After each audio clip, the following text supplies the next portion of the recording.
Mr. Venkateswar Iyengar. Yes, sir. Please come. सुनिए साहब, कैसा रहा आपका इंटरव्यू?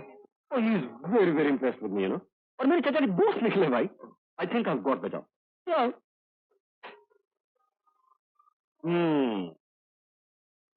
तो आपका शुभ नाम है? Venkatesan Iyengar sir.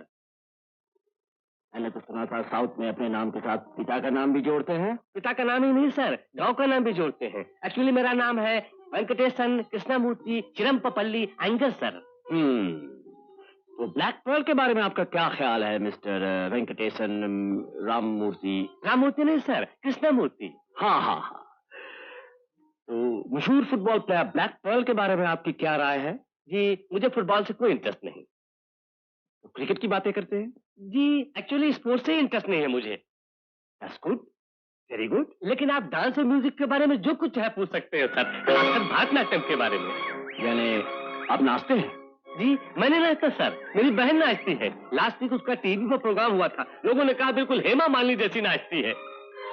As a matter of fact sir, Hema Malini भी मेरे ही कास्ट की है। She is also an Iyengar. Sir, मैंने कर्नाटक संगीत सीखा है। I can sing very well sir. भगवान ने चाहा तो सुनूंगा किसी दिन। अभी आप जा सकते हैं। नमस्कारम। नमस्कार।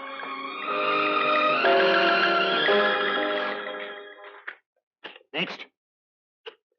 बड़े बाबू, आप वो तजुर्बेकार लोगों की फाइल निकालिए, लगता है उन्हीं में से किसी को लेना पड़ेगा। ये नई जनरेशन से मुझे बड़ी मायूसी हुई बड़े बाबू। आधों को तो मूंची नहीं, बाकी आधों के लिबास देखिए, बातें सुनिए तो सर में खून चढ़ जाता है।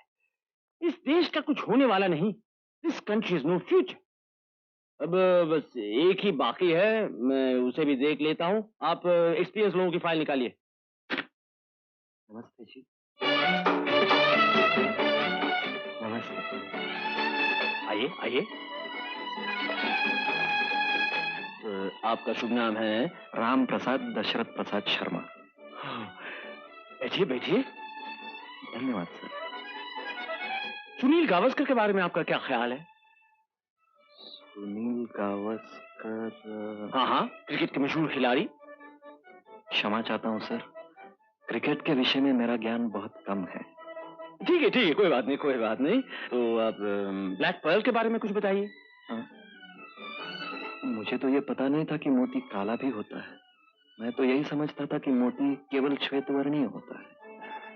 मैं पेले की बात कर रहा हूँ। ओह, वो तो बहुत महान आदमी है सर, बहुत ही महान। अच्छा हाँ, उनकी महानता के बारे में कुछ बताइए। Per capita income of the backward tribes of Maharashtra पर उनका शोध ग्रंथ पढ़ने योग्य है सर। किसकी बात कर रहे हैं आप?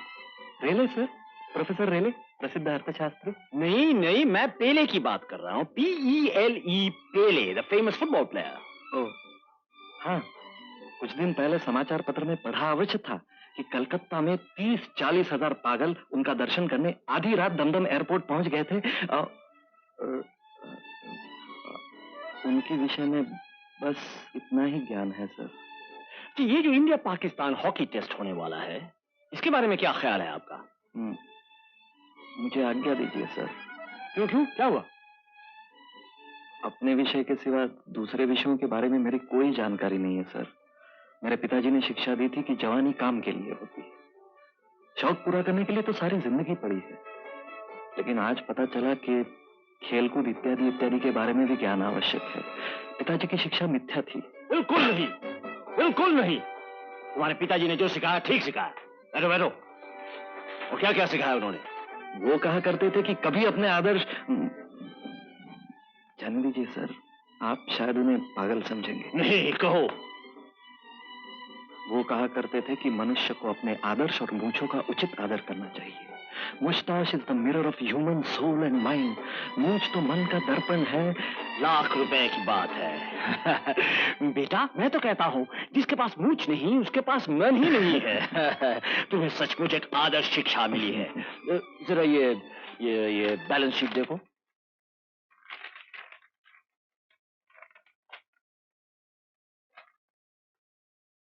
ये 1970। ये किस घावड़ ने बनाई है सर? ये आदमी तो बिल्कुल डफर है। ये मैंने बनाई है। मैं क्षमा चाहता हूँ सर, लेकिन ये गलत है। वो मुझे मालूम है। मैं सिर्फ देखना चाहता था कि तुम्हें कितना मालूम है। मैं तुमसे बहुत खुश हूं। I am very proud of you my boy. सुनो, कल से तुम काम पर आ जाओ। तुम्हारी सैलरी 800 रुपए से शुरू कर देता हूँ। 800? ठीक है, 850, मगर उससे ज्यादा एक भी पैसा नहीं। तुम नौजवान लोग चाहते हो नहीं पैसे- सर, मेरा ये मतलब नहीं था। मैं तो नौसिखिया हूँ सर, 850 कैसे पा सकता हूँ? मैं तो 550 के योग्य भी नहीं हूँ। लुक सन, तुम्हारी योग्यता क्या है ये मुझे मत समझाओ, अंडरस्टैंड? अब जाओ, कल आ जाना। सुनो,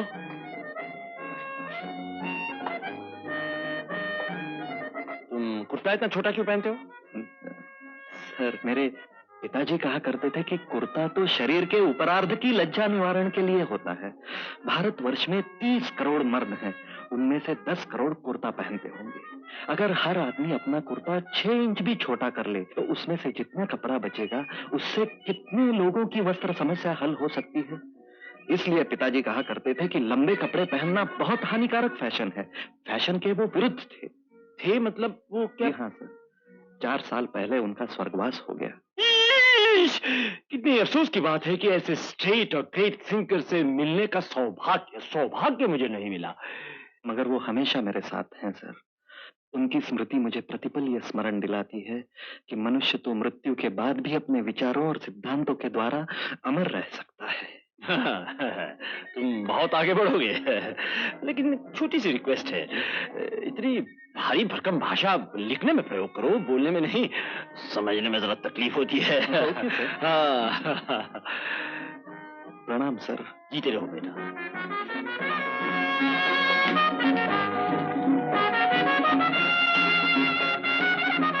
आइए बड़े बाबू, बैठिए।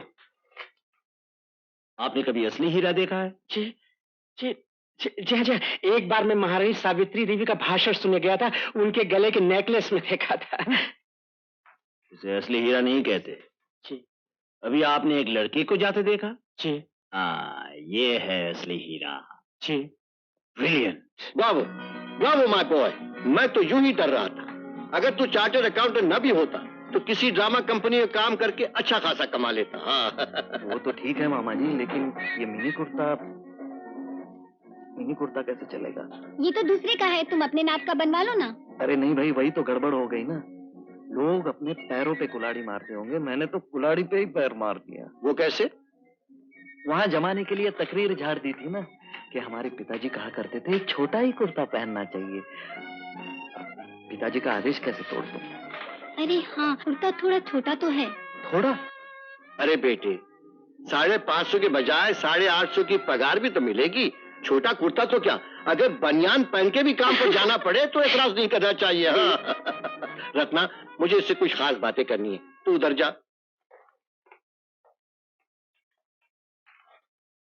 एक बात समझ ले बेटे, अगर तू भवानी शंकर को खुश रख सका तो बहुत कुछ मिल सकता है। जानता है उर्मिला ट्रेडर्स की उर्मिला कौन है? भवानी शंकर की इकलौती बेटी। तो निहायत खूबसूरत भी है और कुंवारी भी। तुमसे नाता जोड़ने के लिए मैंने दुनिया से नाता तोड़ दिया। बोलो, चुप क्यों हो? बोलो ना। मेरा कसूर यही है ना कि मैंने सबसे छुपाकर तुमसे ब्याह कर लिया। तुम बारात लेकर नहीं आए तो क्या हुआ? शहनाई नहीं बजी, गीत नहीं गाए गए, लेकिन भगवान को साक्षी मानकर तुमने मुझे अपनी पत्नी तो स्वीकार किया था ना। तुम मुझे छोड़ के मत जाओ। मैं तुम्हारे बच्चे की माँ बनने वाली हूँ।